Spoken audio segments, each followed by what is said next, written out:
is busy with the reporters right now, but we'll go ahead and get started, and I'll lead us in prayer. Our Father, we thank you for this day. We thank you for the beauty of it. We thank you for the blessings of it. And we ask, Lord, that as we conduct the business in this state for the school systems, we just pray that you give us wisdom, give us knowledge, show us your guidance in whatever direction it is. Hearts are heavy today for those children who have been lost in Texas. We pray for a quick rescue of them. And we ask that you would comfort those families as only you can. Be with us as we go about the work of this State Board of Education. Be with our department as they do the work, and we just will give you praise in Jesus' name. Amen. Okay, the first item on the agenda is to adopt the Educator Prep Program at the University of South Alabama. Good morning, everyone. Good morning. I'm pleased to bring forth South Alabama. I have here with me today Dr. Barlow. She is the Dean of the College of Education. Mr. Johnson Wilkinson, he's the Certification Director. And want to say before they begin, this is our last institution that we had a visit for. So now we have effectively concluded all visits to our 24 EPPs throughout the state of Alabama. So without further ado, I'll turn it over to University of South Alabama. Thank you, Olivia. I think everyone in here heard last visit and thought, save the best for last. So thank you for that introduction. As Dr. Hampton said, I'm dean of the College of Education and Professional Studies at South Alabama. I joined the university in January of 24, so I've just finished my first full academic year. It's been a great year, and of course, wrapping it up with a visit from Olivia and her group to talk about ways that we can look at what we're doing well and look at places we need to improve was a very nice way to round out the year as we begin thinking about the future. You do have a handout in front of you. If you want to take a look at it, I want to share frame my comments in three ways. One, talking a little bit about enrollment and how to get people in. Two, how to get people to stay with us. And then three, getting them out and into the classroom. So that's kind of how I'm thinking about the few remarks I'll share. So you see our enrollment data at the top, and you'll notice that it looks like we're flattened out maybe across the past couple of years, but it's definitely not a positive trajectory. So we are very much working to try to identify ways so we can bring in more individuals interested in becoming teachers. We are currently working to partner with our teacher cadet programs in the area, providing different programming for them to get them on a path towards coming to South Alabama to pursue certification. We, of course, our president and provost, and many of you know our provost is the former dean of the college. And so my understanding is this past academic year, they were in the road 180 days making visits to schools in the Mobile area, the state of Alabama, moving into Mississippi, and then some spots also across the country, such as Houston, New Orleans, and places like that. So they're doing their part to recruit, and it is very helpful to have a former dean of education on those trips to talk to them specifically about our college. And so those are things that we're thinking about and working on to increase enrollment. My first concern as a dean was looking at our retention data from freshman to sophomore year. And it's really interesting when you look at how many students come in and declare a major in our college, and then they change their major to something external to our college. So they're still at the university, but they're not with us anymore. And unfortunately, many of our programs currently are designed where we don't really see our students until they're juniors or seniors. So we're in the process of redesigning programs so that we have those early experiences set out for students. The Numeracy Act was a mechanism to say, okay, let's not just focus on those 4 courses. Let's think about the bigger picture and how do we best prepare teacher candidates across 4 years. So we're in the process of developing those freshman and sophomore touch points with our students. We're building out programs where we can engage with them to build connections to our college, get them working with kids early. So we'll have them potentially tutoring at the Boys and Girls Club as part of an early intro to education class. And we may have them working to enact an activity with students at Pritchard Prep Academy as a way to get them in front of kids, because when they come to school and want to be a teacher, they don't want to wait 2 years to do this work. So we're working on that as a way to build connections, keep them involved in the major even before they get there. I will say the data on the bottom left, the You Teach data, so this is our data around students who are majoring in math and science, but choosing that education major. Those are good numbers. We're very proud and excited about those numbers. They are not included up here, okay? So if we add those, maybe the picture's not quite as bad as it might look otherwise. But we're very excited about those numbers. You can see we have doubled from one year to the next. These are students enrolled in those courses currently. We should have our first set of completers this next year. It's a small number of 5, but that's a start, and we'll see that number grow over the next couple of years. The other piece that I'll share, like I said, we're talking about like getting them there, keeping them there, and then getting them out. Is this graph on the right at the bottom. So we're very excited about these numbers related to the Foundations of Reading test, particularly if you look at that first line, not the numbers, but the first attempt pass percentage. We are beginning to really focus our efforts on attending to first-time pass rates, not just eventually pass rates, because these tests are expensive, they're time-consuming, they cause a lot of anxiety, but they're so important. So attending to first-time pass rates is important, and you can see from fall of 23 through spring of 25, we've gone from 80% first-time pass rate to 90% first-time pass rate. That is exciting. We're very proud of that. And you can see how what's most likely leading to that is engagement in the 240 tutoring program, and we're pulling that into our coursework so that they see the importance of that program and they're engaging with it. And eventually, we'll take what we're learning from that program and infuse it into our curriculum. Very excited about that. I'll finish with what's in the middle. And as a math educator, this is what's most exciting to me. And that's working on our numeracy courses. This is the image that I put in front of our EPPs in December to share with folks from across the state about how the University of South Alabama is thinking about these courses. And when you picture it like this, it makes complete sense. So let me tell you what you're looking at. You're looking at a first course on the left where it says math course, general ed. That would be your typical general math class that you take in the math department. Then as we enter the numeracy courses, this first one, it's about 80% mathematics and 20% teaching. And we will really be engaging in problem solving, seeing ourselves as problem solvers, seeing ourselves as people who are capable and willing to do mathematics and so forth as we engage in reasoning around mathematics. When we get to the second course, you begin to see it's 60% math, 40% pedagogy or teaching. And here we're going to have teacher candidates working in field experiences, but doing short routines with small groups of kids, such as number talks, choral counting, things of that nature. So you can imagine them working with like 5 kids and doing that. As they move into the third class, now it's about 40% math, 60% pedagogy. So here we will be focusing on planning lessons and enacting those in our field experience. And then the fourth course is 20% math and 80% pedagogy. And so now we're planning a sequence of lessons or a unit of lessons, and we're collecting data to make instructional decisions around that. And then that leads into student teaching, which is all learning about teaching. So again, when you look at it that way, you can see like a very nice opportunity to think about how to develop teachers over time and to do it across these 4 classes. And we're super excited about that at South Alabama. So those are my comments, and I'll pause, take a breath, and see if you all have questions. Okay, does anyone have a question? I have an observation. I know that President Bonner's done a lot since he's been on board the last 4 or 5 years. And I know his emphasis has been increasing the medical school and other aspects.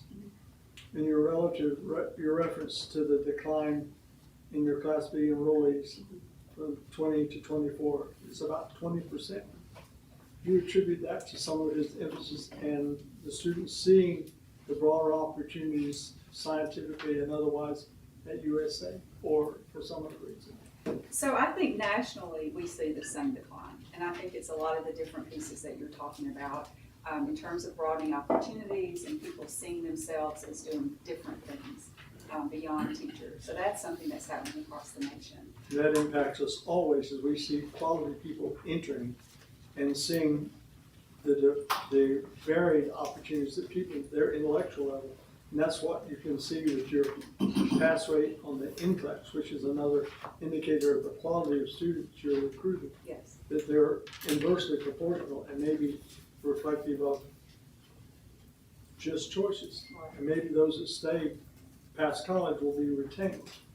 Yes, that would Because be a that's what I very see, good the message quality to come out of this. Of your NCLEX data is as more significant to me than your enrollment data. Because if you really reverse those, you're still, your NCLEX pass rate for the population is about the same. And I'm a mathematician. They're used to me dealing with those kind of things. And I think those things indicate a high quality program, attracting high quality students with a high quality output. And I appreciate USA very much. Right. Thank you for that. I will say, Dr. Bonner, not Dr. Bonner, President Bonner is out there promoting that medical school. We know that. He's called me about it. He's also promoting education. Yes, ma'am. And so we've had trips. We were in DC just a couple of weeks ago. I'm the only dean in the room. And that's because education is a key part of what we're talking about with the alumni and friends when we're in DC and when we're in Houston and so forth. So they are emphasizing education as well. And I go back to this notion of having a provost who started out as an elementary teacher. And so I know that that is a consistent part of their messaging as they travel into the high schools talking to kids. And so what we're trying to do, and again, after having been there a year and a half, a lot of Where'd you come ideas, from? and I've got to put them in place, and we're going to start building on them. Where'd you come from? I'm originally from Alabama.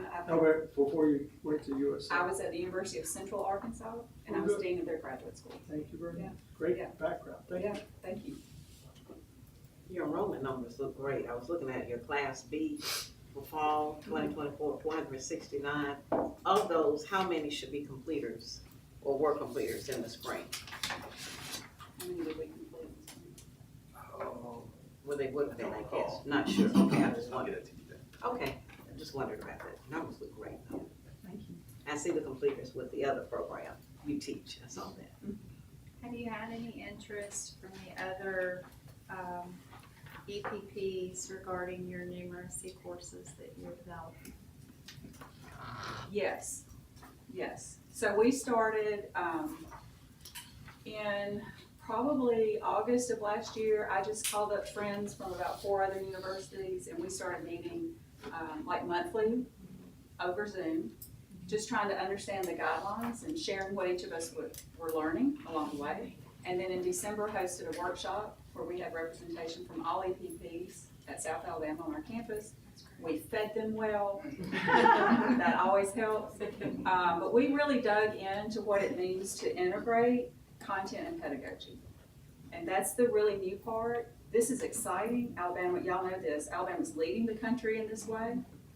And so we've shared what we've done. There are a couple of universities that have the same image that they're following. I'm serving on that committee where we review syllabi. And so I see this in their work. And of course, I smile on the inside, right? Because that I'm like, oh, we're doing this together. It's so encouraging that you all are working together. You know, 6-7 years ago, we had a very difficult time getting people to communicate with one another. They just stayed inside their institution. Right. And it was not benefiting the whole, which then was not benefiting the profession and the teaching Right. of mathematics. So And I think I'm part of very that, like, encouraged that y'all are working together. yeah, so when That's I great. started as an assistant professor, I was at the University of West Georgia, which is right outside of Atlanta. Of course, that's part of the Board of Regents system in Georgia. And so we were constantly being pulled together to talk through course sequences and things like this. So having a background with that, I'm excited to bring that to the state and spearhead that. That's awesome. Our motto is leading today, impacting tomorrow. And so if we can lead in that way for the state, then that's exciting, and the payoff will be for our students in the classroom. So thank you for engaging. You know, and That's one thing, she's being quite modest. You know, when we did go to South Alabama in December, it was very different because this work started a little bit more with the Literacy Act. As you remember, the EPPs coming together and they have several symposiums throughout. But she really jumped forward, and we had OMI there. We had community colleges there as well. We had all representation from every single EPP there. And so they really had an opportunity to begin the dialogue, talk about where they're going with their courses, what those will look like. And that has continued because upstairs right now, I have a screen full of people waiting for me to get back to them to talk about the new process for program improvement. And they are working together on committees with representation from all institutions now. And Josh probably said that because he can't be there, but he said it's feedback. So they're really taking a new step forward in terms of breaking those silos and working together in those aspects. And Dr. Barlow has been quite the lead when it comes to numeracy with the EPPs. Any other questions or comments? Thank you very much. Thank you all. Appreciate it.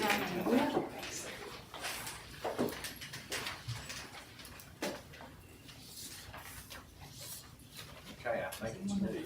Next item is to announce the intent to adopt amended Alabama Administrative Code Rule 290-2-1-.01. Dr. Mathis.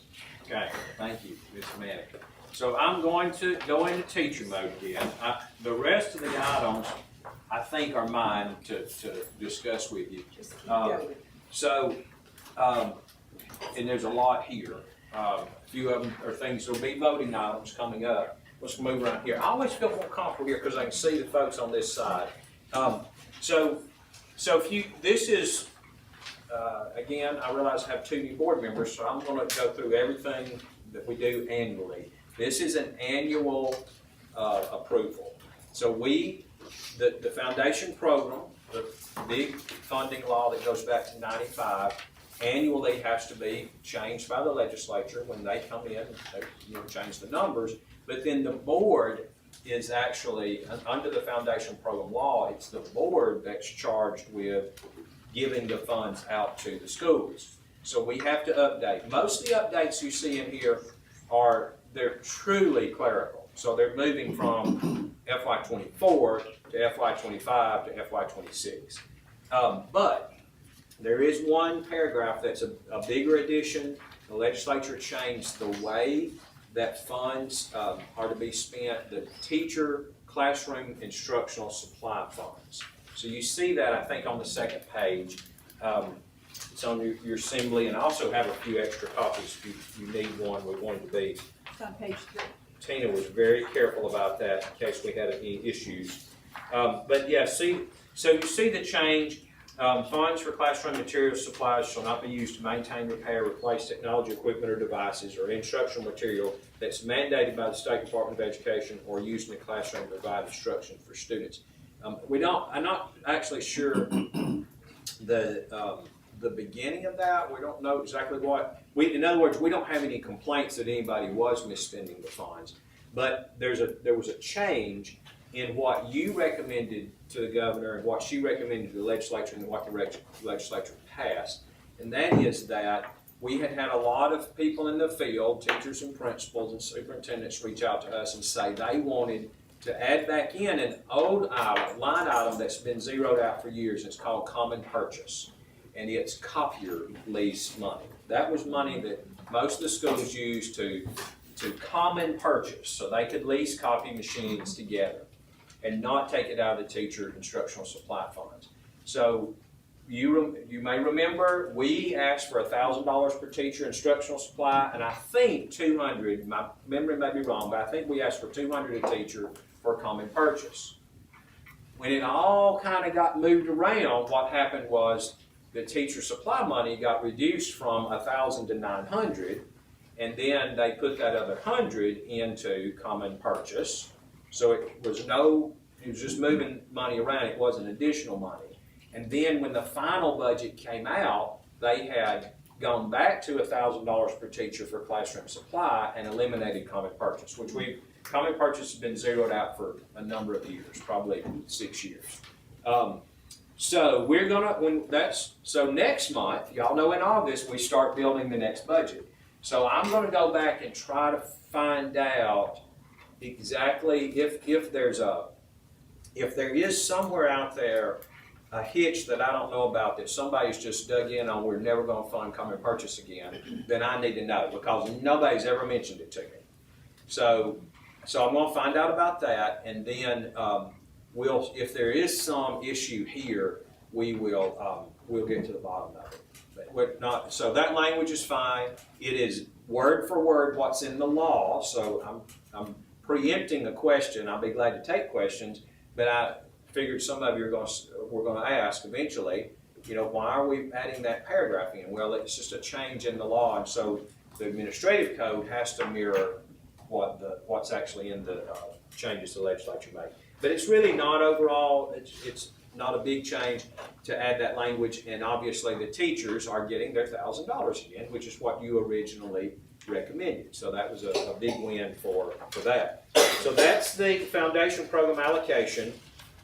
Again, there's not a big change. The biggest change in that is in the years we get pay raises, or otherwise there's some change.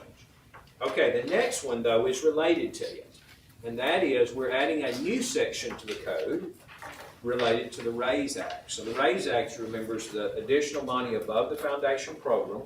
We sent out those memos. I talked about that last month. Be glad to answer questions on it again, but I won't go over what I did last month. But those categories for, I won't forget some of them, but 3 different levels of special education, gifted, the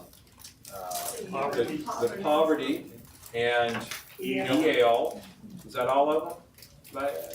Charter just for our charter schools. So those are now in the law, and so we need to add a section of the code that outlines how we're going to distribute that money this year and how we're going to budget it for next year. So this will be a new item when we start talking about budgeting, because part of our request that we send to the governor and then she sends to the legislature will include RAISE Act money again next year too. Now, it's a little bit, it's just like the foundation program, it's a little bit of working backwards, because we know how much money is going to be available. That's already been determined for the RAISE Act, and we know how much money is going to be available for the foundation program, but with a caveat, and that is, we know the total for the overall foundation program, but every year we try to get a little more share for K-12. And of course, higher ed's trying to get a little more share for higher ed. And so there, even though the number is capped, it's the percentages that go to K-12, higher ed, and the small, about 4% goes to other. Those numbers are movable. So usually, we typically recommend to you, and we'll talk about that next month, I know, in the next 2 months, 3 months actually, the budget, to get close to, but aspirational. So we're going to probably ask for more than we think we're going to be able to get, and talk about the priorities with that. But with the RAISE Act, it won't be that way, because it is a kind of capped amount, and it's all K-12, and so we'll use what amounts available, and it runs through a formula. It is not, unlike the foundation program, it's not that you can say, well, we want more money for classroom supplies because we're hearing from teachers versus money for something else. The RAISE Act's pretty set. It's a formula, it's algorithm driven, and it is what it is. But we will need to adopt the rules. One of the things I enjoyed, appreciate Jason and Tina and all of our legal team. Most of them are sitting right here in front of me. That's great. They've been meeting on this. And I love the way I finally got to see it all laid out in 2 pages. This is what percentage is going to each group. And of course, even though we followed it through the legislative session, it made a lot more sense to me to see it in this code proposal. So I'm, again, glad to take questions on it, but I also know that it's keeping you cold. So I kind of keep going, if that's okay, and come back, unless there are immediate questions about the funding pieces, which I'm glad to talk about. Yes, ma'am. Sure, this is good. I do have one. It's item F, gifted students. The number of gifted students in an LEA should be calculated as 5% of the ABM in the official fall attendance collection, and collected number of gifted students shall generate a weighted allocation of 4.5%. So my question is, the criteria for gifted. So, yes, ma'am. Go ahead. How is that determined? So, well, I'll answer this best I can, Mr. Watson, and you correct me. So there are two answers. For a student to be gifted, okay, so won't worry about the funding there. Right, For a that's- student to qualify for gifted, That's my, they can either test into gifted using what is essentially an IQ test. We have a series of batteries that count, but basically an IQ test. There are other ways to get into a gifted program though, because a teacher can recognize giftedness in a student or what they perceive as giftedness, and that student may not be a good tester. And so there's a process the school can go through and place a child into gifted without the student taking a traditional IQ test. And we as a state, in fact, we are one of the few states, and possibly the only state, that we actually take every second grader through a gifted examination. And by examination, I don't mean it like an IQ test, but we consider every child for gifted statewide in second grade. And then teachers, and it's a series of projects that students go through. So it's not a B, C, D, E, or F, choose, fill in the blank test, but it is an assessment. And then the teachers are trained to kind of figure out who in this group might be gifted, and they can advance the student on then for testing or for consideration. Is that kind of close? My instructional people, nobody is shouting, so. well, So, but on the funding, let me say this, and then come back to that. We don't actually look at who's in gifted and who's not. The way the law is written, there's an underlying assumption that the 5% of the population is gifted, and the multiplier is 4.5. So if you are in a school where 12% of your kids qualify for gifted, you're only getting funded for 5%. And if you're in a school where only 2% of your kids qualify for gifted, you're getting funded for 5%, because there actually is an assumption in the RAISE Act that the way we funded is the assumption that 5% of the population is gifted and that they are evenly distributed among schools. Does that kind of get toward where your question was going? So their allocation is at 4.5%. So the weight is 4.5. So the assumption is that 5% of the students, and then that 5% is multiplied by 4.5% to get what the weight would be, the extra allocation. And gifted is one of those areas where some school systems would have lost money this year. They actually would have gotten less money under the RAISE Act than they were getting under the gifted grants. But the legislature put additional money in for hold harmless for 1 year so that nobody would see a reduction. The hold harmless is not guaranteed for the future. Good questions. Anything else on that? I mean, and this is not the end of time to ask questions, but because that's a lot to digest. The other categories are calculated differently, so we actually look at, for special ed, we actually look at the student count in each category. And then it outlines in here which ones are tier 1 versus tier 2 versus tier 3.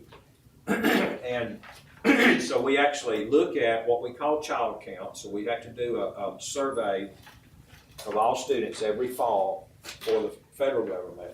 And so we know how many students have a specific learning disability. We know how many students qualify for autism. And we use real numbers for that one. I think that's my concern with the gifted. I know I'm gonna have more questions, but at Okay. first glance, I'm thinking about our small rural districts that, you know, may or may not identify their gifted population, may not actually to do so, but it sounds like in second grade at least, they should all They're all screened. be screened, Yes, ma'am. but not all kids, I would imagine, show up as gifted only in the second grade. I mean, they can develop over time. That's right. So, so I have concern there. Then I also have a concern for those school districts that have large numbers of children that, you know, are gifted and yet they will only get 5% Right. of those. I mean, it's a think- conundrum in both. It is. I think Directions. they're both legitimate, concerns. And of course, remember that the RAISE Act is something the legislature intends to grow into. Remember, we talked about that, we were talking about $166 million the first year. Over that will go up next year. Mhm. And then the intention is it would grow over time. And I think that's one of the things that they would certainly want to hear, is if we want to make recommendations, you know, we think you should go to actual child count for gifted, or Yes. or that we'd be glad to put that in our legislative agenda. But it would take a change to the act, and I have no idea if there's an appetite for changing it, but, you know, the first year before it's even implemented. But I think over time, I feel certain in talking to the two budget chairmen, they expect to have changes. I think they want to implement what they could get, what they could afford, and then over time make changes. So I think that's a very legitimate thing to be looking at. And with the charter school component, 2% of each student that's calculated in the fall attendance will get an allocation. Yes, ma'am. So if you're enrolled in a charter school, in the fall attendance count, then it's a 2% weight. I think it's 2%. It's at 2%, okay, for each student. For each student. And that is to help make up for, now, interpreting, but, you know, I think the discussion was pretty open there. You know, the one thing, it's hard to do, but legally, local school boards, city and county, can work with their city council and county commission to raise additional revenue, whether it might be through sales tax or property tax. They're hard to pass, they're getting more difficult to pass, but charter schools literally don't have that legal right to ask for additional local revenue. And so this was an attempt to try to give them, to give them some additional, maybe like compensatory dollars, because they don't have the ability to raise local revenue. That being said, a municipality, if they can include charter schools in a tax increase, so if they do a tax, you know, city comes out and says we're going to raise a tax, that would be up to them to decide how they distribute their tax. And of course, the local match, we actually had a lawsuit last year that we settled with one charter school that they wanted to opt into the foundation program and get local match. So they're getting more local dollars, that charter school is, but it comes with the other side. Now they're in the foundation program, they have to pay the match. The charter schools don't have to pay the match until they say we won't have those local dollars. And once they get the local dollars, they have to pay the match. Only one has opted in to do that. Any others? Funding. We're kind of excited about next year. Mr. Watt's already working on the budget. Again, I'm just going to looking forward. What we'll do internally, we're asking all of our leaders and directors to tell us what they would, you know, kind of their wish list, what they would like to see for next year, what expense, you know, what they need. So in some cases, this is a legitimate need that we have to have because of changes in the law sometimes. So we have to add things as we're required to. And then sometimes they're just, you know, we really would like to add this program. He'll get that together at the retreat, which I'll talk about more later. We'll spend a couple of hours. Y'all remember those huge spreadsheets, and we'll go through them line for line for line and ask you, you know, what are things you would like to enhance, or if this, this is not a priority, that is a priority. I will, just two very real priorities that came out of retreats that are now in the budget. One is those college career readiness grants that districts get. I mean, that came from y'all talking at a retreat and saying that was something you wanted to add in. The legislature's funded it every year since. And the other one is our middle school or reading beyond third grade. And that was something that came out of the retreat experience and then got into the budget. We didn't get it in the first year, but then did get in. So be thinking about those kind of things too as you talk to people, what new priorities there might be. May I? Yes, ma'am. Item 4 talks about flexibility, that local boards can flex some of these monies as long as it's not more than 10% of the allocation per group. If it's more than 10%, then they have to get department approval or superintendent approval. In referring back to Tracy's question, if a school system says, well, we don't serve our gifted students but an hour a week, so we're going to use some of this in our special ed that's overly abundant.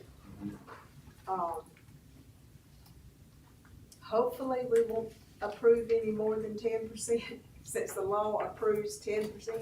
Well, so the law actually has no cap. And that, we added that. I'm glad you asked the question, because I will say, I personally have a concern that a district could just say, well, we're not going to fund any gifted, or we're not going to spend any money on our kids with autism. We're going to move all the money to gifted.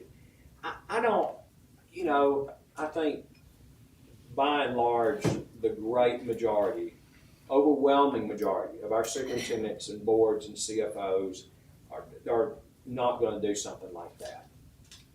But we have had outliers at times who have tried to do some things that were unscrupulous. And so that's why we put that in. The legislature, when they were discussing this, there was discussion about that, and they basically said they were going to punt that to the department.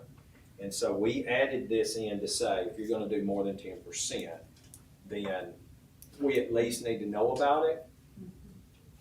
I would hope nobody asks for that. And I think if we get a lot of waivers where people are overwhelmingly saying, we're just not going to spend any money on, this category or that category, that we would probably dig in deeper and say, well, exactly what are you doing with those things? But yes, ma'am. Very good question. But that is the only paragraph in here, the flexibility one, that is not directly tied back to the law, because the law actually does not cap it. The way it's written, they don't, unless we put this in, unless y'all put this in, then they could choose to say put all their money in just one category and not fund the others at all. So they will get their allocation based on the group. They get their allocation based on the group, yes, ma'am. ELF, whatever. And we have that, and I actually have a copy just in case. It went out, and I think you've got it in your email, but just in case it came up and anybody said, well, actually, I didn't bring that one, but I've got it upstairs if you want to see the allocations. I think I gave them out last month, but it's a spreadsheet. It shows every column where they have, and they can also flex special ed between categories. So there's 3 levels of special ed that they earn from, but they're not strictly held to, say, if I get $125 for tier 3 students and $103 for tier 2 students, and as long as all the money is spent in special ed in those 3 tiers, they're not necessarily held to, I have to spend exactly that amount in each tier. They can do that per the law without a waiver, as long as it stays in special ed. If they move more than 10% out of special ed, they would have to have a waiver. And I would tell you that we would be very stingy with waivers. We've already told superintendents that, so. Anybody else? These are all good questions. Y'all did your homework so well. I'm not. Okay, we can come back to it, but I will go to vaping then. I will not go to vaping, but I will go to discussing vaping. It's bad for you. So there's a new vaping law, and we implemented this fall. You as a board are required to pass a resolution, so we've drafted you a resolution that I hope you'll accept or like. But you are required to require local boards to pass a policy on vaping. And then we are required, the department's required to do, there are 4 pieces to this, and I'm not going to get them right, I can tell you up front, to do a curriculum, an anti-vaping curriculum, which you see then behind that. If students are caught vaping twice, they are required to go through the State Department's anti-vaping curriculum as part of their punishment. I wasn't sure how I felt about that, but that's the way the law is. So now that doesn't mean that they can't use it, because they're going to do vaping instruction anyway. And my suspicion is a lot of people are going to take all their students through this. But if a student's caught the second time vaping, they have to demonstrate that part of their punishment is they have to sit and go through it. The first time is their parents get called. So these are not not issues that we're going to expel kids for. But vaping has become a serious problem in our schools. And So is drug use and alcohol and a lot of other things. Yes, and unlike smoking, though, which is also bad for you, but those of us who used to track down smokers could track them by smell. It is not, vaping is harder because they don't, some of them do, but a lot of them are odorless, and so it's much more difficult to track it down. This was Representative Barbara Drummond. She's been on this for 2 years. She wanted an anti-vaping law, and so we were able to work with her on something that's not too overwhelming for the districts, but they are all going to have an anti-vaping policy. I don't think that part's a big change. Most of them already have that in there. As Dr. Reynolds points out, their drug, smoking, and alcohol policies that they don't allow vaping. But now it is. So how are we treating a student with vaping versus one that we can smell alcohol on or anything else? I realize that this is predicated on legislative action more than it is internal school boards. Yeah. From my perspective, you correct me if I'm wrong. No, I mean I don't know. Anytime a legislature gets a hot issue, they go nuts over it, and they pass rules, and we have to do policies, and it slows down. And I don't agree with vaping, and I see it as a dangerous entity, but I see a lot of other dangerous entities that we incorporate in our general discipline policies. So I really understand legally we don't have choices, but as a educator, parent, grandparent, I don't quite understand the focus on this and bifurcating or separating it from the other common concerns in every discipline policy. Why would you separate what you're doing to a child caught dead vaping and contacting the parents than any other thing in the discipline policy? Why is not vaping simply included in the list of consequences in a school system's discipline policy or in our state guidance? I don't understand. You help me to understand, because I don't work with the legislature. I'm going to try to help you understand it. I'm just going to try to tell you what's in the law, sir.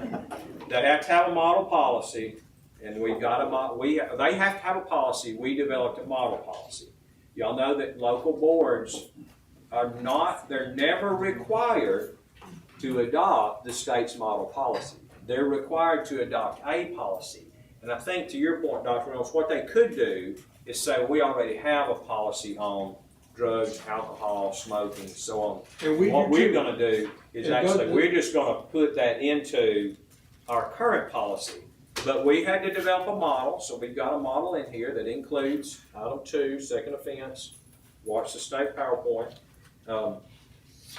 And then we had to develop a form to go with the policy too. It says the department develop a form. All this, and your resolution would say that where it basically authorizes us to distribute the model policy in the form. So it's not a change in the rules, and that's a distinction. It's not, we're not going into the administrative code like this other and making a new code rule. We are instructing local boards, you have to follow the state law, and we're giving you some guidance on how to do that with a model policy and a model form. If they come in and say we want to change the form or policy, they can. Local boards have that alternative, but they have to do something. They have to do it soon. I get your concerns, but it's a new law, and we followed up. So as I Yeah. ask you, if we say we're compliant by just asking them to include it as a subset of the discipline policy, and in our state policy, if we just included it as an item in our statewide guidance, would we not de facto qualify with what the legislature said? Maybe not as explicitly as you outline here, but can we not do it in a more simplistic and holistic way? No, I don't think so, because it says pretty clearly what has to be in there. We have to develop a model policy, we have to develop a form, And a class. and a class, all three things, and then we have, and the board, can we make changes to the class? Yes. Could make changes to the model policy? Yes. But we have to develop those three things, bring them to you for your adoption, and then take them to the schools. The schools have to have their policy in place by September, and most of them, and that's why, everything moves so fast. So we're getting it to you. You can vote on it in August. Then we can, and then, most boards are probably already acting based on this draft, because they have, many of them, I think all of them, have like a 30-day period where they have to have things out for public comment before they make them official. So I will say, I'm going to diverge just a little bit and get on my soapbox. One of the things that we're going to work explicitly with the legislature with next year is trying to get them to delay implementation of new laws. So back in the good old days, it used to be that most things, they gave us like 4 months before it went into place, and then sometimes a school year before the local boards had to enact it. And more and more, and it's not just this, but more and more, I think there's a sense of urgency, and it is not just education, but like laws that become effective immediately upon the signature of the governor, July 1st. And so we have scrambled more this year than we have in the past. And we saw some of that last year too, like immediate implementation.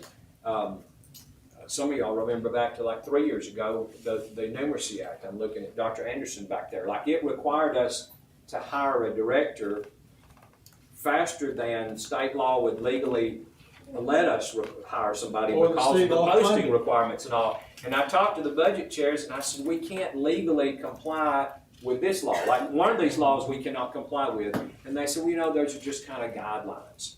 But it's in the law, so we're gonna next year try to see if we can massage out some more time with these things. But this year we're moving fast. So while we're talking about bad things, the second biggest thing we're dealing with in my area, my legislature, is the gummies.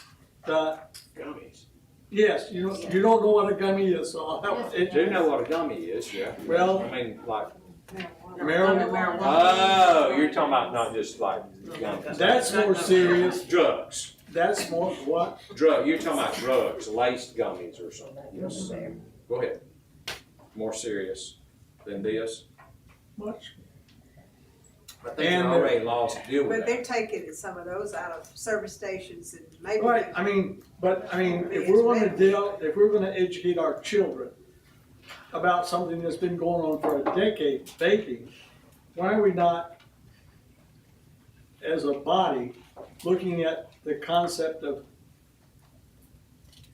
the inclusion of gummies and all that availability, which is much more pervasive where I live. Maybe not in Pike Road, but the hallucinogenic element in marijuana, when it's divided out and put it in gummies and cigarettes and candy and all sorts of stuff. And I'll go and go within a half a mile here and buy it off a store. And my grandson can too, because he looks old. But, I mean, are we gonna, you know, the legislature's big deal into the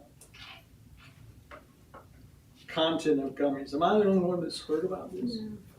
I really think that most policies address that in their code of conduct under drugs. They do it under smoking too, man. That's what I'm saying. We're getting to be specific. This raised my mindset to talk about, I mean, you can't catch a kid smoking marijuana out in the hallway, but he can take more of the hallucinogenic compound by taking 2 gummies or And that's true. candy bars or other things. But I think might as well it is- speak while I've got an Yeah. audience, because I it's think I'll something tell you, that's well, a big deal where I live. Okay, we'll go back and talk about it. So what you're saying is, don't let me put words in your mouth. Are you wanting us to go to the legislature and ask them for a specific No, bill? I wanted us to, I think the state board should be on the cusp of it, not the reactive. So if you just talked about how quickly the legislature passes rules and forces us to act. Well, if we want to bring this issue up concurrently, I'm asking us to look at the same kind of program to develop internally for hallucinogenic availability with our children. And I mean children, not just adolescents who can get a vaping machine. I mean, Okay, For us to be more proactive. okay, exactly what I'm saying. okay. I mean, if this is a problem and we've known about it, it always bothers me as a state elected officer that we are reactive, not being proactive, and that's a great term. And so I'm asking you, at the same time we look at all this stuff, that we look at another issue, including drug uses and its multiple impact in our children for the same thing. And I'm sorry to surprise you, but we didn't have time. No, we can come back and look at it. I can, so you would like to do a resolution You see, to require all districts to have an anti-drug policy? yes, you know, Okay. But they We can already work have on it, don't they? They- I would think most of them have it, but we can Yeah. certainly do a resolution to require Tina it. can tell you about the legislative actions in the content of various gummies. That's a big deal. What's the term I'm missing? What's Well, they say THC, Cannabis. THC, cannabis, no, cannabinoids, but and THC. is THC? THC, I'm sorry. I'm old and I can't remember THC, but it's the THC content that they're trying to eliminate. We've had lectures on it, how much in each pill, how many. equivalents I like was at 4 a- drinks Yeah. or something like that. And the I was in a legislature's meeting taking in- that up. Yeah. for in the Jackson citizenry this County. year. And Eagle Farm lady had all the packets and how much THC was in each one and how available they were. And those people have communicated to me about what are we doing for our children in that issue. The legislature hasn't, but I think you're right, I've talked to a couple of the legislators from my district, and they're talking about it. I don't think that it's an official bill, but they've definitely. We had a bill this year that has affected it, and there have, I mean, there's a Taking lot, out of all the stores there's a and, lot of debate about it now, but I know that there's been the ability to round up some of it in just the past month, so. Okay, And I think the concern is it's so insidious. Yeah. I mean, it's, we think they have a regular gummy, and it's not. And I don't know how you do that to not overburden the schools with things that are already there in place for them to, but maybe an awareness of it that, and our educators and superintendents are so smart with all that still, but we want to have some grounds that they that falls into it, maybe that they do. I don't know, just a, I always have concerns when we put labels on to say the, whatever, THC gummies. Like with, out in the laws now, if you are caught, dealing fentanyl, you get this punishment. But then they quickly move from fentanyl, now they're doing Tranquil, they'll move from Tranquil, they'll move. I don't think by labeling it does any justice. We need to make it a broader so these things fit into it, so we don't have to come back and say, whoa, now we have gummies, and now we have vaping, and now, do you see what I'm saying? Yeah. I worry whenever it's too specific, because it's going to change. By the time we blink, by the time we make a resolution, they're Yeah. moving on to something new and different. You she's cannot much more wrong. eloquent You in my can- discussion. You cannot. While we're discussing vaping, let's be more broad and directive about what are the other issues we could. Well, you can outlaw vice, you cannot, No. you cannot regulate morality. You can outlaw So in vaping. terms of, you know, at some point, I mean, we can do that, and we'll come back, we'll work on a resolution that says every local board has to have an anti-drug policy. But I think they already do, I think it's actually in the code that they have to. Yes. So I don't know that that'll make any So that's. change, but let's work on it, and let's come back next month and see what we can do.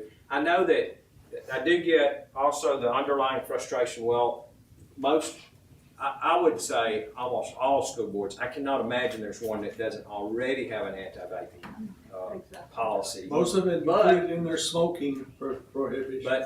But You've got the law. the legislature passes acts every year, and usually hundreds of them, and we have to react to those acts. And we are. And they passed the THC and Gummies Act for the citizenry about substances that are available to be bought and all that went into effect this summer, so Yeah. there's also That's some what I'm- That's why I legislation. took Don't you get about too deep gummies. into the weeds, I'm checking.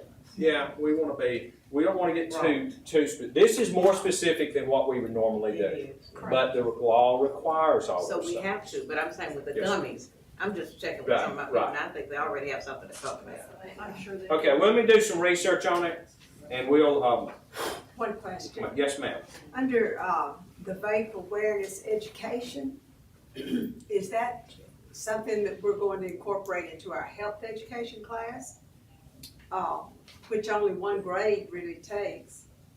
So Um, how do we do that? I think most boards are trying to go younger than health education. They're really looking at middle school and intermediate school to do it. Same way as with the Focus Act, you know, we sent out that memo about the cell phones, and that was, actually, the first proposal on that was to do it in high school. And, I mean, I was in several conversations where we said, by high school, you've lost that game already. You really need to be targeting 12 and 13-year-olds with how, you know, the dangers of screen time. So I think it doesn't actually require a specific grade, but I think most of them are more looking at 6th or 7th grade. And it's for violators. Yeah, the only ones who have to take the vape education are people who violated twice. So first time, call the parents. Second time, they have to go through the education. But they can use it for everybody if they want to. Back to, again, not getting too much in the local board's business. The law doesn't require every child to do it, so we're being no more prescriptive than the law requires in that. To back up quickly, I did just send a copy of the memo from the RAISE Act to the entire board, Oh, good, thank you. so. That shows the breakdown. breakdowns. And it's in your Even things, it gets lost in email, so I appreciate when people bring things back to the top of the inbox. Usually the third time somebody does that to me, I know that they mean it. Let's read that one.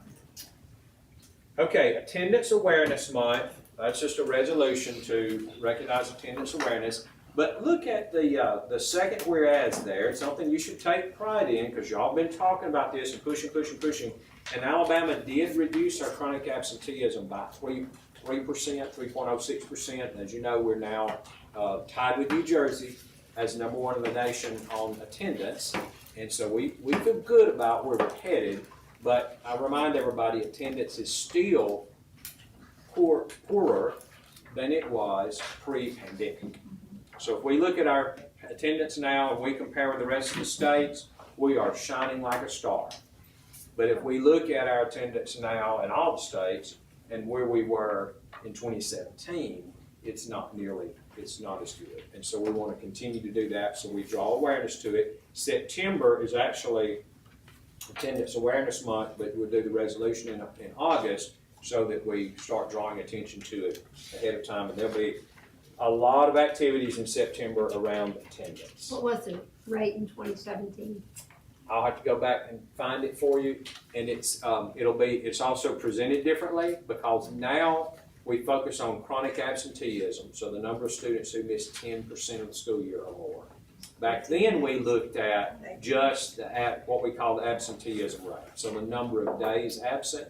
But we can still look at absenteeism rate, even though that's not what's on the report card, and the absenteeism rate now is higher than it was then, but I'll get you those numbers.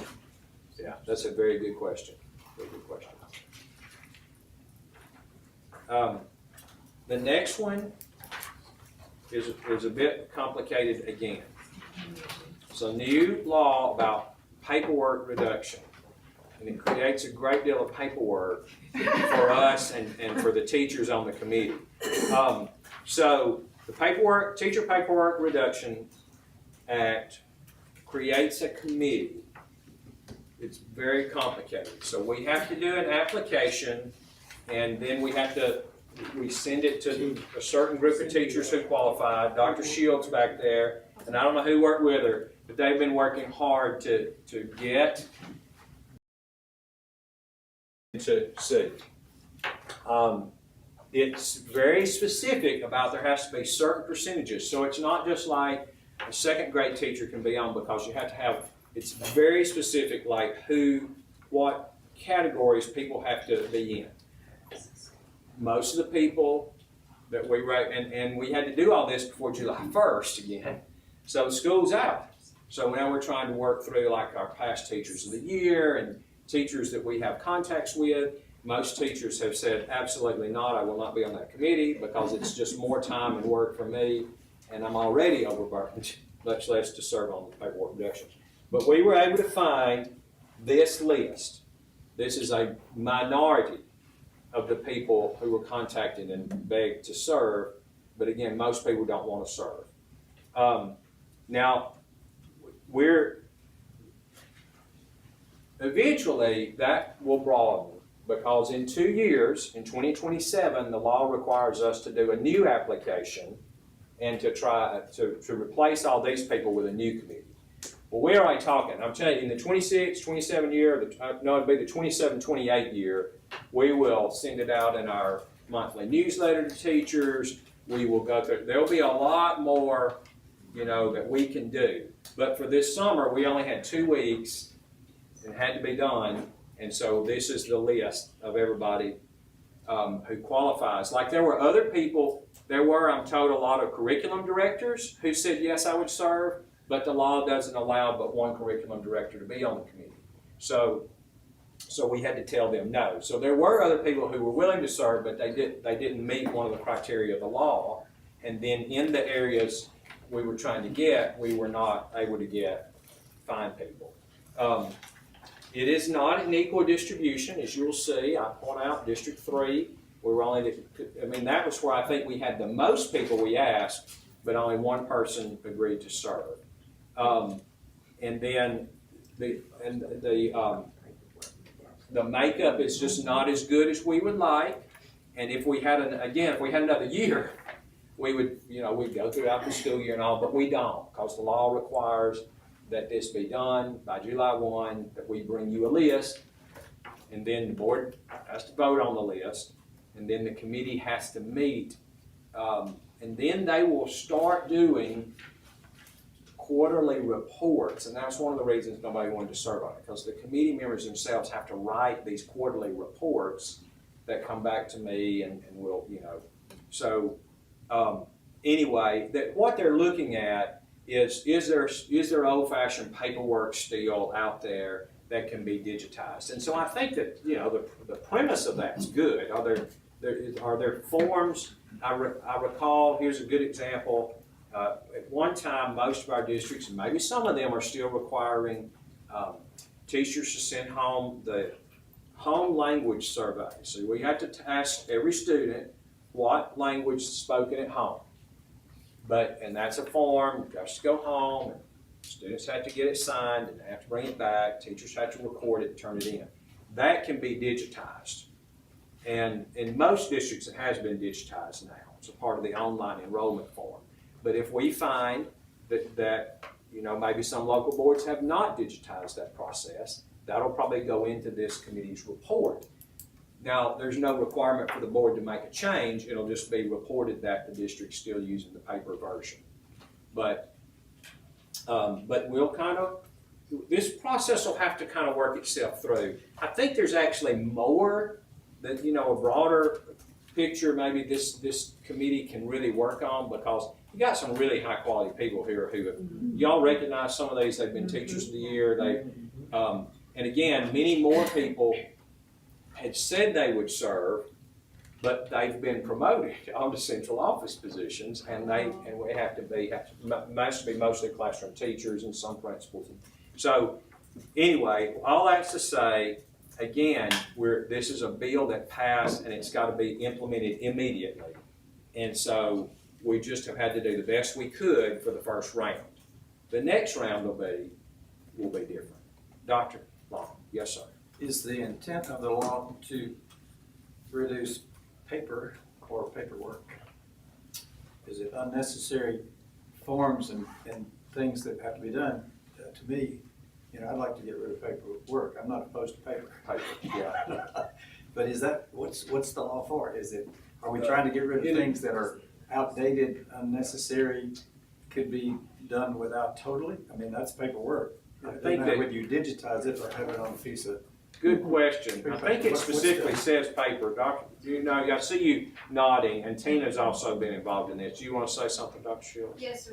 This particular committee is going to be very focused on the work in front of the classroom teacher. So that is why 70% of the committee had to be classroom teachers, really thinking about what redundancies there might be, opportunities to use technology to align some of the paperwork demands into maybe one space. So the conversation is really going to be centric to what do the teachers encounter on a daily basis, from grading, lesson planning, of course looking at assessments, discipline, all of those things that fall on his or her lap, to think about some opportunities to create more time for them to be teaching. So I think that it specifically talks about paper, but it doesn't limit it. And so I think maybe the committee, I don't think they are limited to that. To use your definition, not just paper, reducing paper, but reducing paperwork. So bureaucratic redundancies may be a way to talk about it. And I began to hear talk about all the paperwork that classroom teachers had to do when the Literacy Act was implemented. And I know that's all been digitized now, and it moves with each child, which is helpful. It has. So a lot of that is, and some of that probably played into this. We're creating more and more assessments, more and more records that teachers have to keep. It doesn't say they won't have to do those things. They won't have to do assessments and records. But is there a more functional, easier way to do it? And what we hope is this committee will be able to come back and say, I mean, ideally, here's just to use the reading initiative for one. When the Literacy Act passed, it immediately required all of these reports, and there was no way for the teachers to do them other than by hand because there wasn't a mechanism. We heard those complaints, and then we contracted several $1 million with Power School to digitize those reports. So the reports are still required in the law, but they should be easier on teachers because they become digitized. And so hopefully they will again be able to identify things and say, this is taking time away from me teaching. Is there a way to digitize it? And then Dr. Long's question, well, are there some of those that are not required by the law and we can just boot them? Or if they are required by the law, we can go back to the legislature and say, our teacher committee says this part of this law is not helpful and it's hindering, and so we need you to make a change. I think that's ultimately where it could go after they've had a few meetings. I have heard that complaint from a number of teachers that I talked to, that they're spending way too much time on paperwork. And they're not mad at paper, they're mad at work that goes into digitized reports or paper reports. It's just stuff that takes them away from, as Dr. Shields said, teaching students. Well, this committee will start meeting, they'll have their first meeting before October 1, isn't that right? For September. Before September 1, that's when we have to get it done. And then it'll be kind of an organizational meeting. We anticipate they'll start now they're teachers, that's another thing, is most of these meetings are going to have to be Zoom meetings. Obviously, we might be able to get them together once a year, but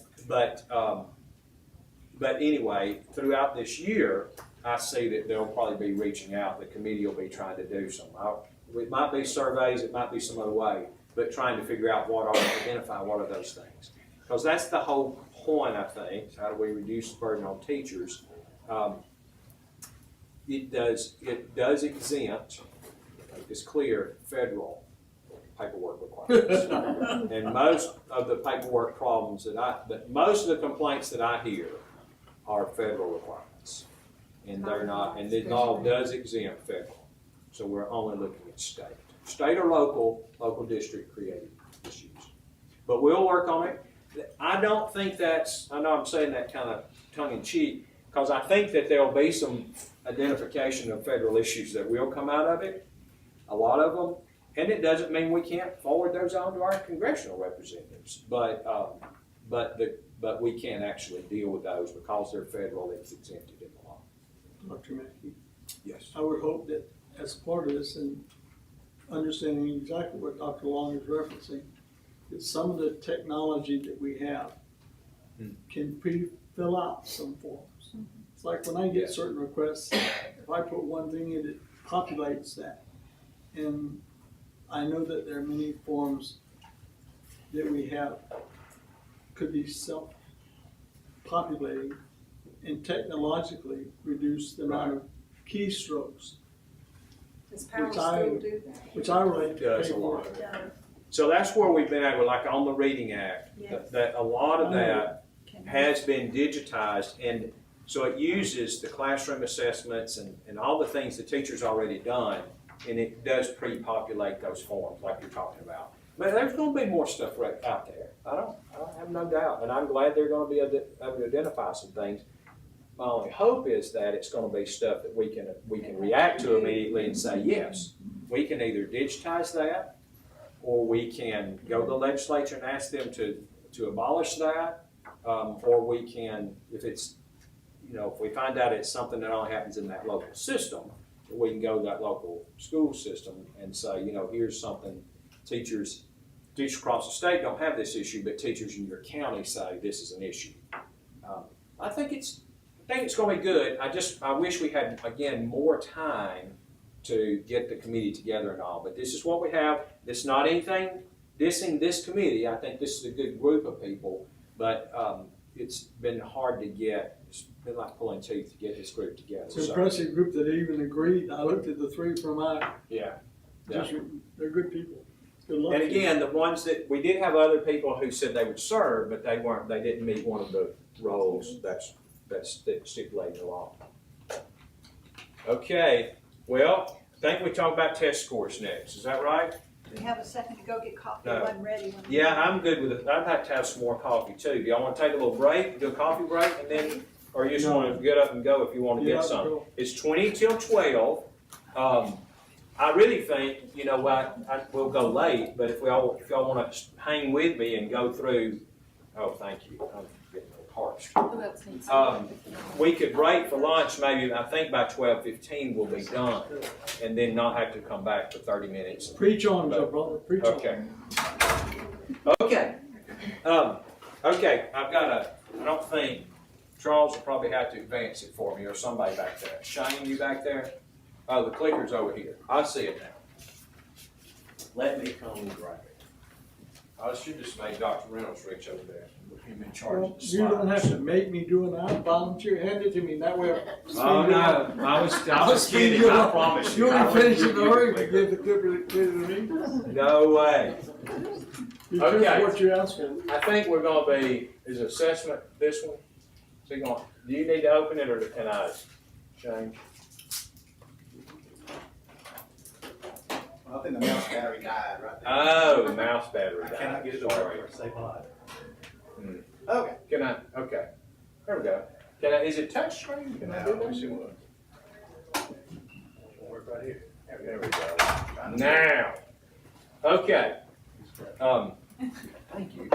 Okay, so looking at our assessment, a quick reference, remember that last month we looked at reading only, and only for second and third grade. That's the only grade where we split reading out separately for grades, second grade and third grade. We looked at just reading.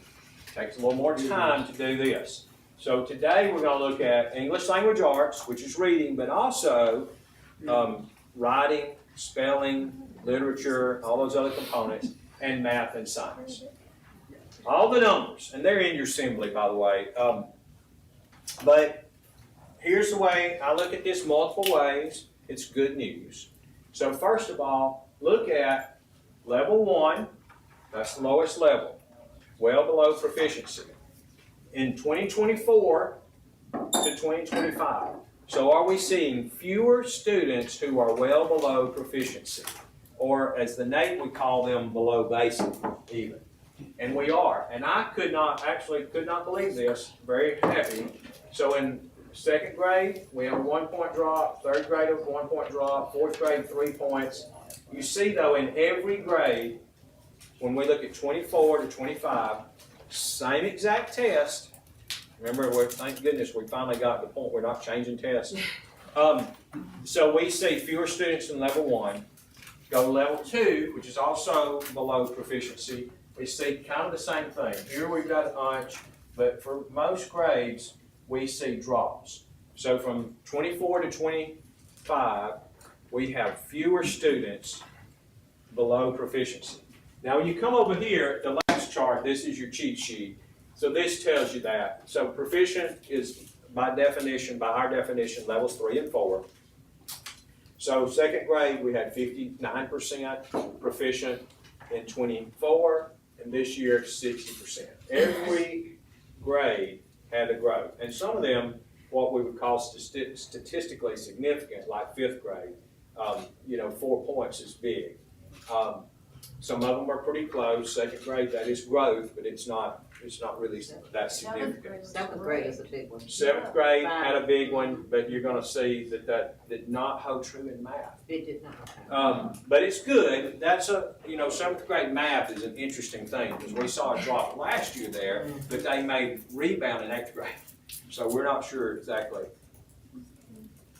what's happening with seventh grade math. But now, to answer the question that somebody wants to ask, no, we do not have it by district and school. The schools are still verifying this data. This is unverified data. But you remember, you didn't get this till September. And y'all didn't want to wait till September. And so I started telling our folks we're going to give them unverified data. Because let's say your home county does come back and say, I had 20 kids that were wrong. Well, that'll make a difference to that county. But statewide, 20 kids is not going to make a difference. And we know that statewide, we're not going to have a big bunch of discrepancies. So we're going to go ahead and release the statewide data, but the local districts have until around August 1st to finish verifying their data, and then you'll have district level and school level data after the 1st of August. Sometime, don't ask me August 2nd, probably sometime soon. When is it, Ms. Washington? Do you know exactly when we set the date? The date was set for by the board meeting. When they have to get it, so by August 8th, then, the board meeting in August. At least by then, we'll have district school data. Now, math data, very similar. So go back with me to level 1. You see, again, every category, every grade, we have fewer students in level 1. That's good tier 1 basic instruction, moving the lowest students up. Level 2, also pretty much the same.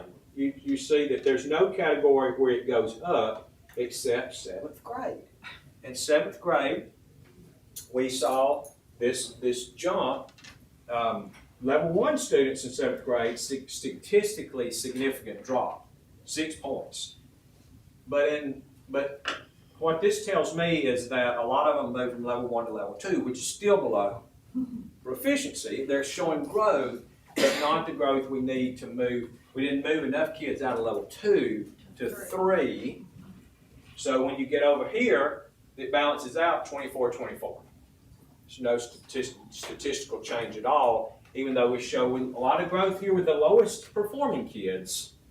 But then the next group, we didn't move these kids see the same. I mean, it's the same number, 6% fewer here, 6% more in level 2. So those students still didn't move up. And then these two, look, no change, no change.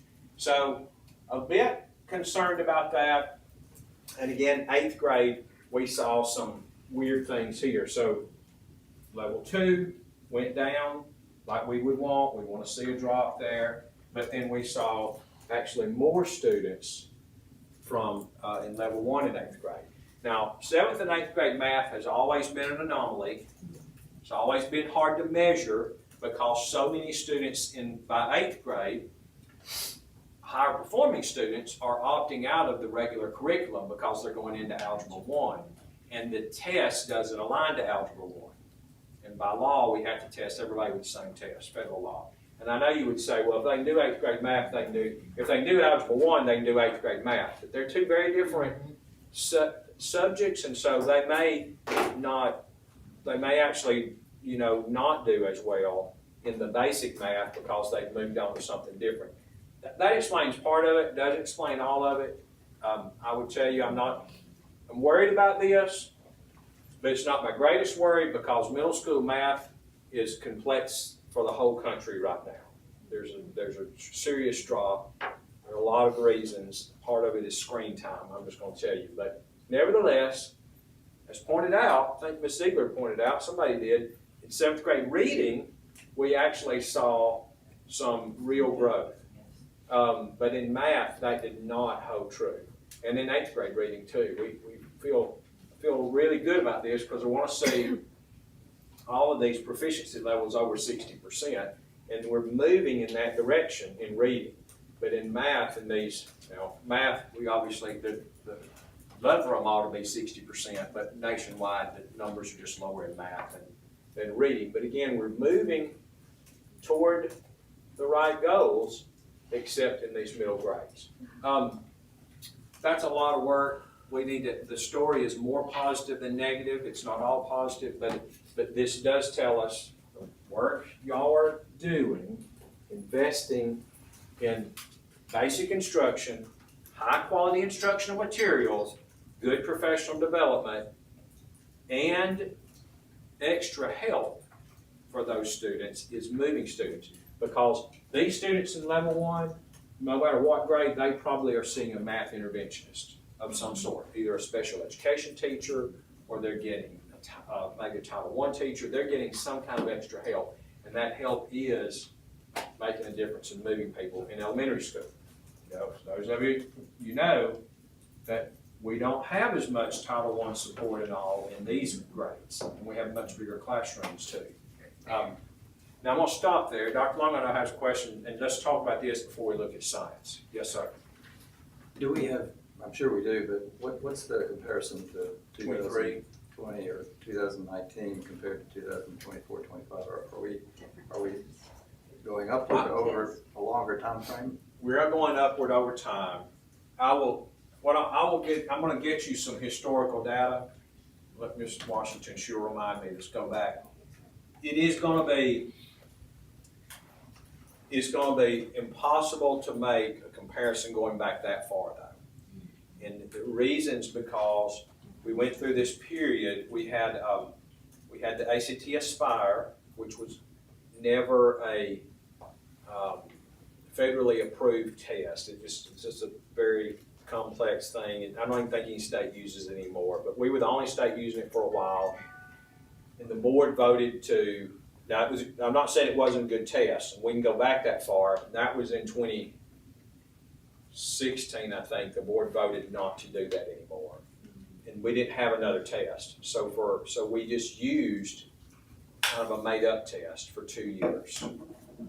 And it was a very different test, and if you just looked at it, you'd say, oh, everybody was proficient for 2 years. Probably everybody was not proficient for those 2 years. It just wasn't the right kind of test, wasn't accurate. Then, 2020, you all had voted and said, we're gonna have a real test, we're gonna test people legitimately, and we're gonna roll it out in the spring of 2020, which we were ready to do. And then 2020, we didn't test that year because of the pandemic. So the first data we have, real data, is 21. And I can get you the data going back to 21, 22, 23, through 25. And so we're starting to see, well, that's enough to give us a real trend. But to your question, what you really would like to see is kind of pre-pandemic. And our testing was so messed up pre-pandemic that we probably can't even do a comparison. Some of you remember, I mean, even to get any kind of chart in front of you, Dr. Boyd, Daniel Boyd, had to go in and do basically statistical reversions just so we could have something to look at, and they were not, you know, it just was just four really bad years, from the Aspire to the 2 years with the interim test that was not truly a summative test, to the year we missed. So we basically have 4 years of missing data. Dr. Mackey, as I recall, when we adopted this new summative test, the first year of feedback we received from teachers was that it was much more rigorous than they expected. That's right. So now we've had this period of time where they've been able to grapple with the level of testing that we're asking for in terms of proficiency for our students. Has that instrument changed at all? Has it become more rigorous? I mean, we're obviously not satisfied with these numbers, but we know our teachers are working hard and they're dealing with a very rigorous assessment. So I guess I'm just kind of asking, what is happening with the instrument? So I gotta answer that 2 ways. So first, it is the most rigorous test Alabama's ever given. That everybody agrees with that. There's no question. In my years, we've gone from SAT 9 to SAT 10 to the ARC Plus, to the Aspire, to the Scantron, and then to this test. And some of them, our students were showing 85% proficient. No other evidence, including the NAEP, indicated we were anywhere close to that. And so that's why when we adopted this test, we talked about that at the table. We specifically said we're going to adopt the hardest, or to use your term, most rigorous test Alabama's ever had, to try to make sure we're giving parents accurate information. Okay, so we did that. There was a lot of pushback from teachers that first year, which, remember, should have been the second year. So there should have been 2020 rollout, but it ended up being 21. There has been one change to 2 tests, and that's because the standards changed. We were moving so fast that when we developed the new test, it had to be developed on the standards that were in place before I became superintendent. But y'all know we immediately began building new math standards, the post-Common Core math standards, and new literacy standards that were aligned to the Literacy Act. And so all of that was happening. We were building the new standards while we were building the test. So then that comes back to the problem we had with reading. Remember, the first 2 years we did the reading test, it was on the old standards. And so like the first year, we were showing, it kind of was a very different number until we got to the new standards where we were teaching the components of Scarborough's Road. We were teaching all the components of reading, and we made sure they were in the standards because they weren't before. Science of reading. So we saw a change there. So when I go back and show you the data, I'm gonna get that for Dr. Long, get for everybody for 21, 22, 23, 24, 25. 21 and 22 were old standards. So the test, when we change the standards, the test has to also be updated to match the new standards. It's not a huge shift, but there is going to be that one difference. And I would encourage you as a board, and y'all, nobody said anything otherwise, so I assume we're all together, to try to keep the test as much as possible for a long time. Alabama's had a history, y'all heard me name them, of changing tests every few years. We can't get longitudinal data. And everybody knows the Massachusetts story. So Massachusetts had the same test with no changes for 14 years. A whole cycle of a child going to kindergarten and graduating. And so it was considered the best test in the country, not necessarily because it was better than the other tests. It was because they were the only state that said, we're just going to measure this for a long time and know where our students really are. And if you change tests every 4 years, you can't get that. So we've got good data now for 1, 2, 3, 4, 5, but the first 2 years were old standards. We have 3 years. You know, I would love to see us have 10 years of data, and I think and then when you ask that question, we'll be able to go back and give you an apples to apples comparison. As it is now, we can, and we'll pull some things for you. I'm going to show you some things, but it's going to be apples to oranges to prunes. It's not going to be a true comparison. And that's a problem because we really do need to know where our fourth graders really were before the pandemic as to where fourth graders are now. But it's data that we don't have. It's a very good question. That was gonna be my comment, when Tracy asked that question about reading the fact that we were with those old standards. Yeah. Once we went to the new ones, I think teachers saw the frameworks that they were supposed to use, also the training that Bonnie and the other groups are doing out there in reference to reading. And I think it's catching on, because if you know what the standards are, you have a better opportunity to utilize them as a framework in your classroom, even to the NAEP. You know, I asked when we were so low with those, are we addressing those standards? Right. And we were not at the time, but now we are. So I think once we understand overall what is expected, then we can rise to that level. And I think that's what we're seeing. We're gonna even see that with math, now that we're developing more like we did with Yes, the ma'am. literacy act. Yeah, we're going to see it over and over. And so at that point, I want to also point this out. So this upcoming year, there's actually a slide on this, is a NAEP year. Okay. So in January 26th, we would give the NAEP again. Last time was in January 24, but remember they had anyway, I won't go into it, but they didn't release the data until 25. It's very confusing. So the data didn't come out to January 25, but the test was given 12 months earlier. Okay, so these students, these third graders, okay, this year's third graders will be fourth graders next year, and this year's seventh graders, the ones just finished, will be eighth graders.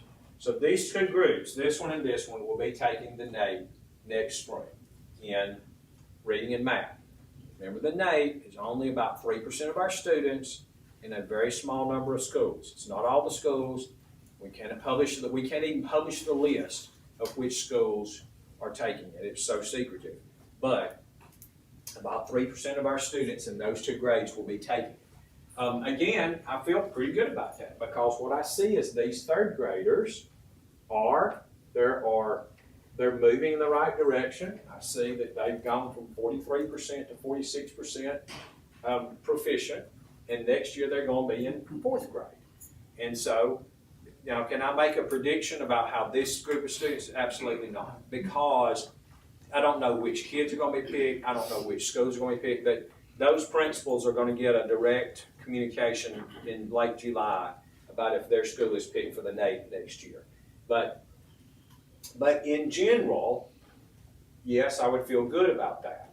Seventh grade, we're unch. So as those students are going to be taking the eighth grade test, and middle school math, y'all remember we showed the greatest growth. We're the only state that showed growth in the NAEP fourth grade this last time. There was no state that grew in 8th grade. So that's a concern. Let's go back to reading, same things. We look at these 3rd graders who are going to be taking the NAEP in the spring. Again, only 3% of them will be taking it, and only in select schools. But in general, I see they're making really good growth.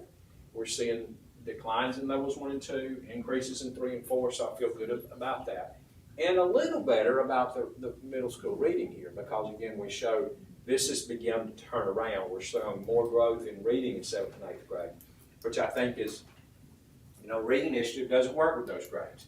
But these are beginning to see the first students who've had the benefit of Science of Reading, the Literacy Act, and all of that. They're moving into middle school, and we're seeing some real progress. I'll show you science real quick. Science is a tested area, but it is not an accountability area. So it doesn't go into the report card, but we do test it in 4 grades, 4, 6, and 8, plus high school with the ACT. And so, again, you'll see we show growth in all but 4th grade. Science is a little different. I would tell you that science is a reading test, because it is pretty much at this level, it's reading about science and then responding to it. They do obviously have to have some science skills, but it is largely and to me, the greatest benefit of this test is it tells us we've got basic reading and writing and language arts. This tells us how they're doing when we put them, say, in a content textbook. So a science passage, how are they reacting to it? And again, it's lower, but it is, we are seeing growth in the right area. Yes, that means science teachers are doing a good job, but I would point more back to our reading teachers because of the focus on teaching students to read in the content level. A lot of this is reading improvement. They're learning to read in the content better, which is something we've talked about. Comprehension in the content, not just basic skills. This is our access for ELL, so we are required also to test all of our English language learners. I'm going to tell you, here's what, and they're getting better, but here, to me, is the real key takeaway from this slide. In the fall of 22, we had 41,000 students who didn't speak English as a first language. Then we had 46,000, and now we've got almost 51,000. And I will just about put money on it that this next column next year is going to be about 55,000. It is a fast-growing population.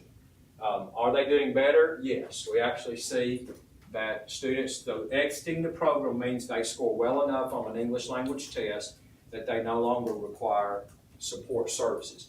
They can still get support services, but they're not required to, and they move to the other test. So if they can't speak English, there's a period where we don't have to count them on the other test. But it's only 3 years. After 3 years, they count anyway, even if they can't read the test. We just have to give them a 0 and count it. They go in level 1. But we had about 4% of our kids, almost 5% exited. And then it was, it's growing. So it's not just the number, because the number's growing, because the number of EL kids is growing. But the percentage of students exiting is growing, pretty significantly. And so that's good. That's really, y'all, if you talk to these teachers, that's really hard work, because they are teaching them to speak English and read and write English while also teaching them everything else. And that's why you see these numbers, the exit numbers are a lot lower than you would think, because it takes most students way more than 1 or 2 years to read and write English proficiently to exit. We're not saying they can't go to the store and order something to eat. I can do that in Spanish. It does not mean I can have a conversation in Spanish or pass a test in Spanish. So these are true proficiency with the English language. And we have to remember, they're not coming to us at first grade, they're coming to us all All along. over. So Yes, that ma'am. makes it extra. Yeah, these are K-12 numbers, not broken down. That's true. A lot of them are coming to us late. And as you've heard complaints, I'm sure, a lot of them are coming to us and they've had no or almost no formal schooling where they come from. That's right. I should learn to use from whence From they where come. we can- Yeah. Because they don't, so school to them is a new concept too, in many cases. ACT, so this is our high school test. That's gonna be an issue that we have to discuss in the upcoming school year, because y'all know we've got a committee now, talking about high school assessment and what the future of high school assessment should look like. And so the next few months, they're gonna be coming and talking to you. I don't know what they're gonna recommend, but y'all know that our surveys have showed that we have a declining number of local principals and superintendents that want to stick with the ACT for high school. Ultimately, that'll be up to you, but, and there are other options if we'd have to develop a test like the ACAP if we didn't use it. But the current test, we use ACT with writing.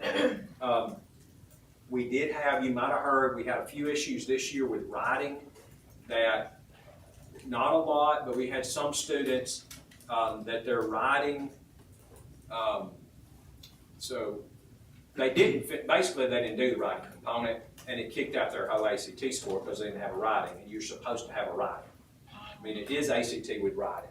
But we've tried to go back and work with a couple of districts on that. It was not a widespread issue. Dr. Mackey, It can was I an ask a issue. question you just mentioned? Yes, An increasing number of our administrators are adverse to ACT. survey, yes. Have we sought out the reasons for that? Well, that's why we have a committee working on it, yeah. That's a big group, Ann Jackson, the superintendent, and I understand the Jackson opposition Bruce to doing it that. is important, but the reasons for that opposition may be telling in itself. Right. Yes, they are working on that. So there's not a lot to tell you here. You can look at it. We test all 4 areas, so writing, English language arts, math, and science. Our composite score went down 1/10 of a point. That's technically not statistically significant, but obviously, you know, I would love for it to be going up the other way. There is a change for the upcoming year and future years. Goes back, Dr. Reynolds, to your question, because you know the option B diploma that you approved last year based on the new law that passed not in the 25 session, 24 session. And that law says that students, not but the law says that students who choose the option B diploma, their ACT score cannot be used to calculate on the high school report card, the A through F report card, the state report card. It still has to be used on the federal rate, because that's federal law, but it is not used on the state rate. So next year, we'll begin to see, and as more students, because our prediction is that in time, 50%, and we think within 5 years, 50% of the students will probably choose option B. And so we'll see that our report card changes quite a bit. Now, here's one of the dangers in that, in my opinion, now I'm not saying it's a bad thing, but here's a danger. If a student, if they're not going to go to college, and their ACT score is not going to count on their A through F report card, they may not go in there and try very hard. And thus, this number may continue to decline no matter what we do, because it's not an accurate description of our college-bound students and how they're doing on the ACT, because this includes all students. But, I mean, that's just, we've all been 16, and that goes through a lot of 16-year-olds' mind. If I'm not going to college and this doesn't count for anything, then they may or may not put as much effort into it. And So I think that's the reason some principals now yes, are opposed to the ACT. and I think Ms. Manning's right. That is probably why a lot more administrators are saying, well, maybe we need to look for another test. Yes. And that's what I That's what heard I'm from hearing. principals and superintendents. Yeah. It doesn't mean we wouldn't still give the ACT, We have to give something. but for accountability, Correct. might move to a different kind of test. That's there's- what they're asking. But that's very complicated, because one, we have to obviously buy new, we have to develop a new test and pay for development, which we can do, we've done it before. But it's not one test, it's two, probably, because you have to measure growth. So with ACT, we measure growth, we give what they call early high school exam, used to be called the plan, and then we give the ACT, and we're able to measure growth between those two, so you can get a growth score.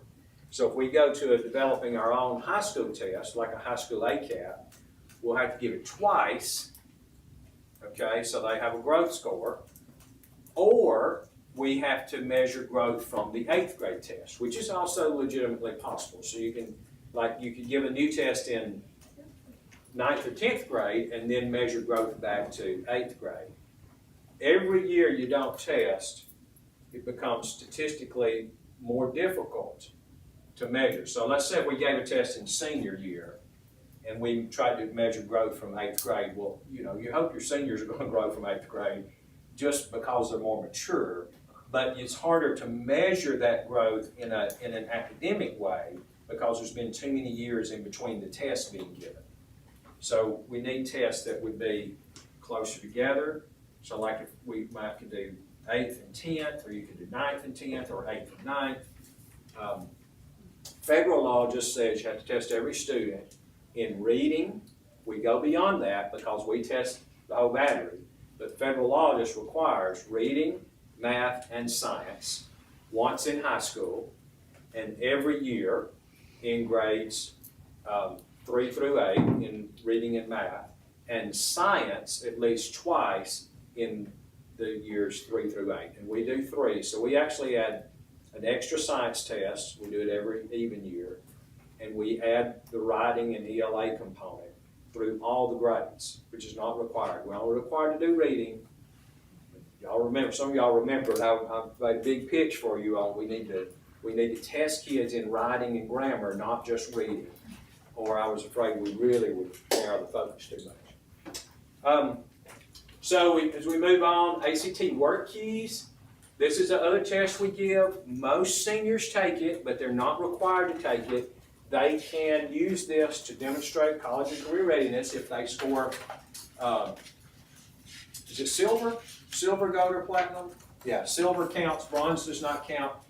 If you look at this chart, do not hit the panic button because some of you are already thinking, oh my gosh, we're going down every year.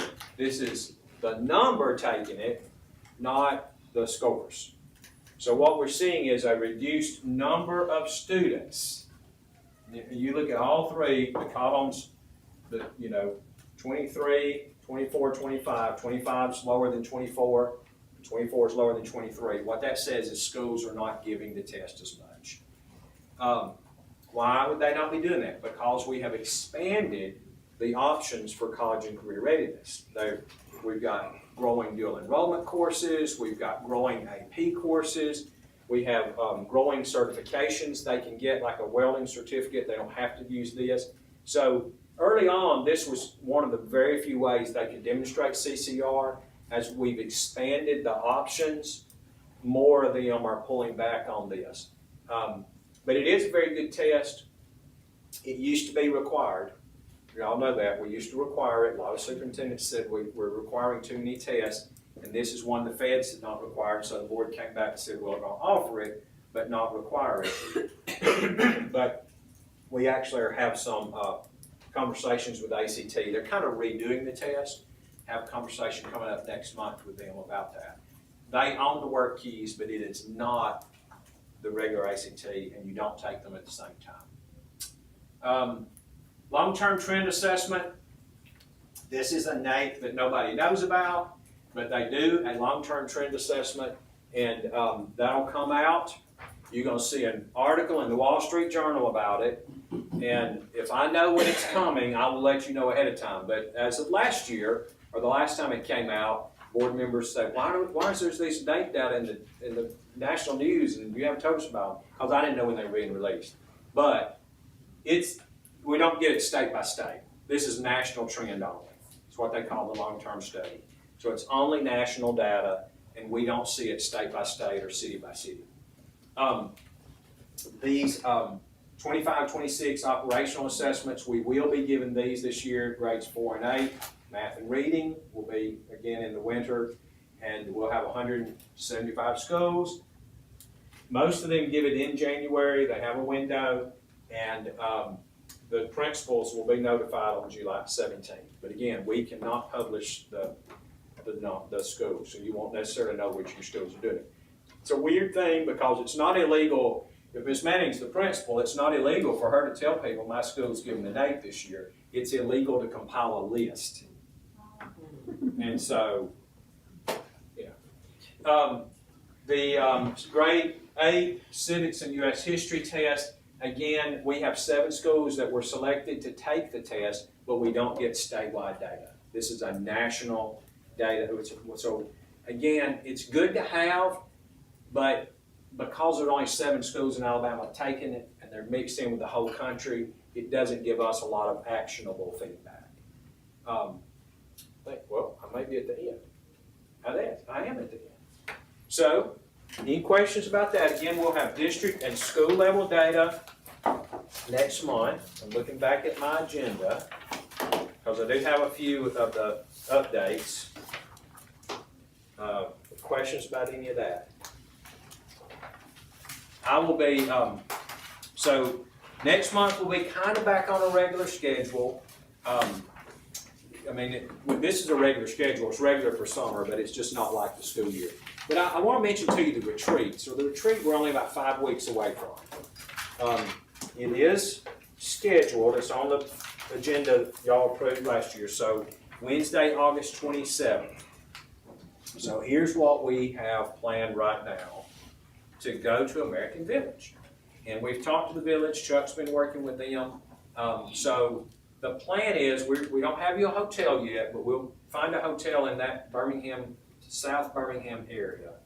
Probably Hoover, or maybe we can get closer, but you know, the further you get from Hoover, the fewer hotel choices there are. But come in, have dinner together, and an orientation to talk about an orientation to the week, to the day, on Tuesday, August 26th. But we're thinking we probably would do that not too early in the afternoon, like just getting there in time for dinner, 5 or 6 o'clock. We'll do orientation over dinner. Wednesday the 27th, we would move then, and realize that might be like a 20-minute drive to American Village and stay there all day. And they are, so we'll do in the morning, we always do a couple hours of budget discussion. We usually do an hour or so of like what's maybe coming up in the next legislative session and just items that like you might want to come back and talk about assessment.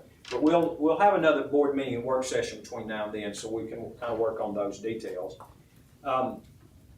But do all that at American Village. They're going to provide a place for us. And then have lunch, and they are going to do a program for us to talk about American Village and all the students who come through and what they do. And if you've never been, it's just an amazing place. And it's growing, it's expanding, and we do a lot of work with them.